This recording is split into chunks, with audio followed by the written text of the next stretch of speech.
a really good experience. Good. She's really good. I'm okay. No. Now I remember Even Waco. she was a substitute at the school, Mm-hmm. and everybody's like, dude, I think your sister is here or whatever. I was like, wait, I don't have a sister because I'm the only girl. I don't have a sister. And then I remember I went to my music class. Mm-hmm. She was a substitute there. And I looked at her, I was like, whoa, okay, so you're the one they're talking about. They're like, dude, you guys are not related. I'm like, no, I've never met this woman in my life. But right away we clicked. Yeah. It was amazing. Yeah. And ever since then, she's my sister, my friend, someone that I can really talk to, someone that I really look up to. And I can't, like, I'm really glad that she's in my life.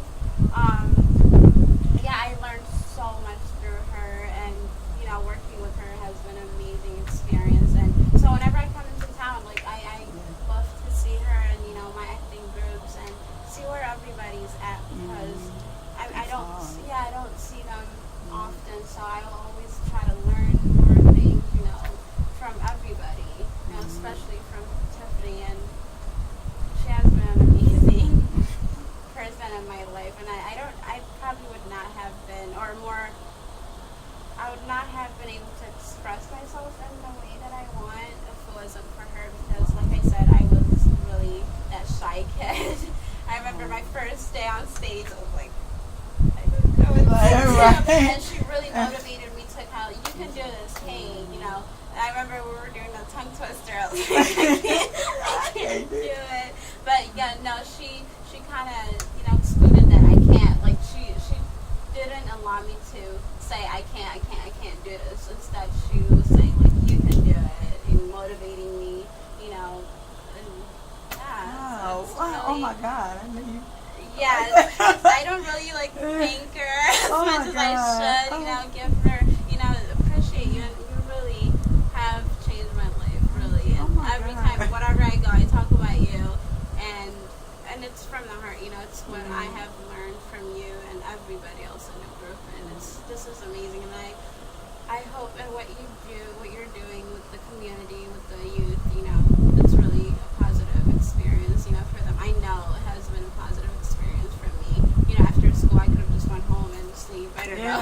Who knows what I would have gotten into, but, because of that program, acting and things, it really changed my life, and it helped me to express myself in so many different ways. And now I'm not afraid of people, or being on stage, and it's because of her. Well, thank you. So, well, to add to what you're saying, I didn't know that. I didn't know all that. I didn't know she got to say all that. Oh my God. Well, she's the reason why we met Solomon. So the guy that comes around here all the time, Saul Owens, she's the reason why we met, because she dragged him. Like, she literally dragged him and everything to the audition, because she's like, he's always funny and this and that. And even what she's talking about with the whole sister thing, people always tell me, one of these students are walking around looking like you. I'm like, who is this girl? Who is this? Like, she really looks like you. And then finally, here she is. There she is. I'm like, okay, I see that. I see that. And she reminds me a lot of my sister.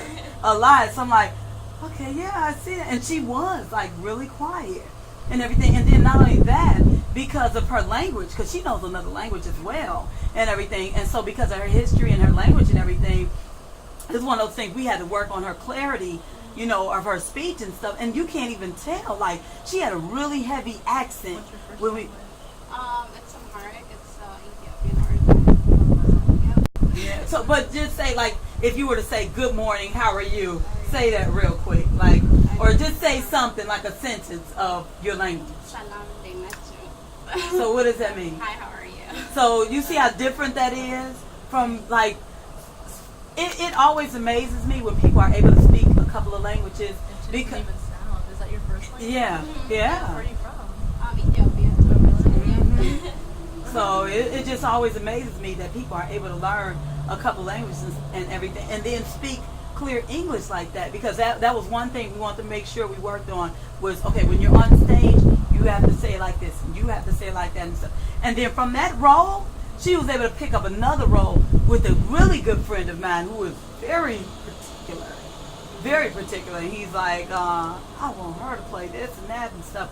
But he's even more strict when it comes to, you gotta say it like this and you gotta talk like that and stuff. So it was amazing just working with Waco. You know, when you got to do that and stuff. And then Chicago, we were just talking about the whole Chicago trip again. We're going to go ahead and plan it way ahead of time so the ones that really want to go can go. But tell them about the Chicago trip. I mean, was an unforgettable trip. It really was. Until this day, I talk about that trip. Yeah, like she said, we were talking about it earlier. Mm-hmm. That was actually my first time going to Chicago. Yeah. Yep. Yeah, a lot of their first times going to Chicago. I've never been in Chicago, and that was my first time. Her family was amazing. I just loved it. So I love you too. Your family was amazing. Yeah, they welcomed us to their home. It was amazing. Her mom, her dad. It was such an amazing experience. I got to see the city, and after that, I'm like, oh, I love Chicago. And you know, I started going because of her. Like, I didn't know Chicago was that much fun, and the people were so much fun. You know, we were just laughing throughout the whole trip, and it was an amazing experience. I learned a lot. It was the culture, you know. It was such a I don't know. And we did so much in 3 days. We did so much. We left Friday and came back Sunday. There for 3 days. I know everybody like, oh my God, it seemed like so much longer, but it wasn't. We only stayed there 3 days and everything. And one of the nights we stayed with my brother.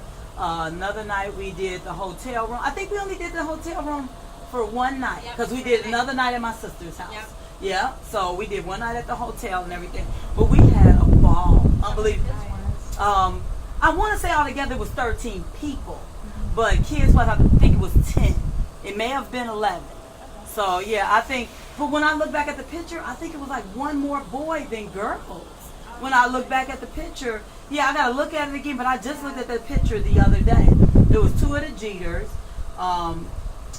Saul, Tanisha, Detroit Red. I mean, Detroit, not Red, but Detroit, that's a comedian. Detroit, Anthony Gaylor,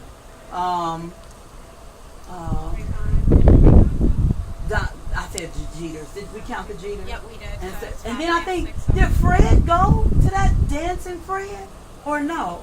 I would have to look. Najee went. Oh, yeah. Najee Carter went. Yeah.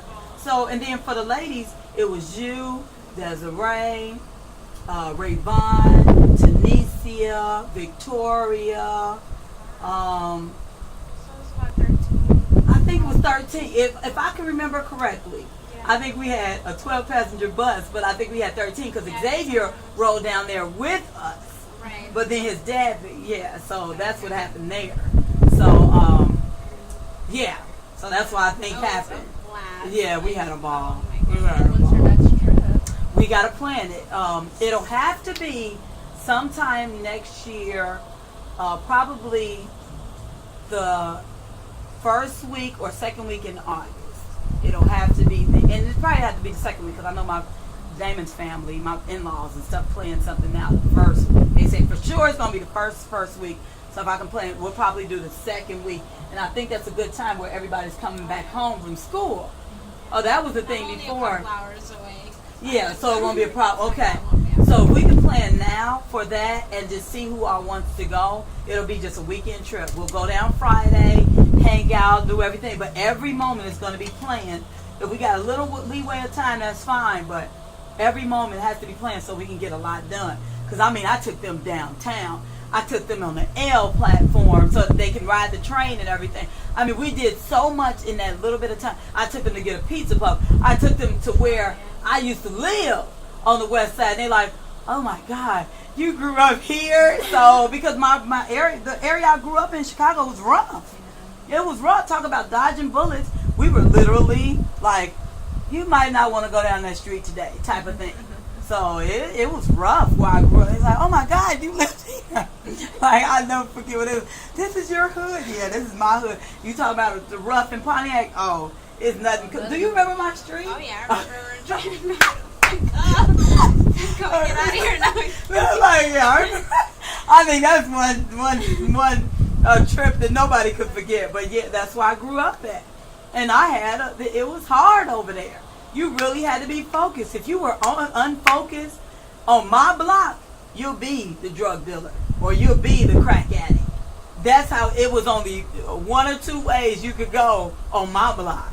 So, because that's all you woke up and saw, the crack man standing there. And then on the other corner, you saw the people selling crack. That's how it was. So imagine going blocks and blocks and blocks. That's all you see. It's not like that in Pontiac. So people try to sit up there. Oh, Pontiac's rough. Oh, nah, you might want to come over to where I used to live. I've only seen one drug dealer there. And that was like a mind-blowing experience. Me and my friend were walking, we're pushing our sisters in the strollers, like I said, two-year-olds and 18 months or 16 months. Yeah. Oh, you. And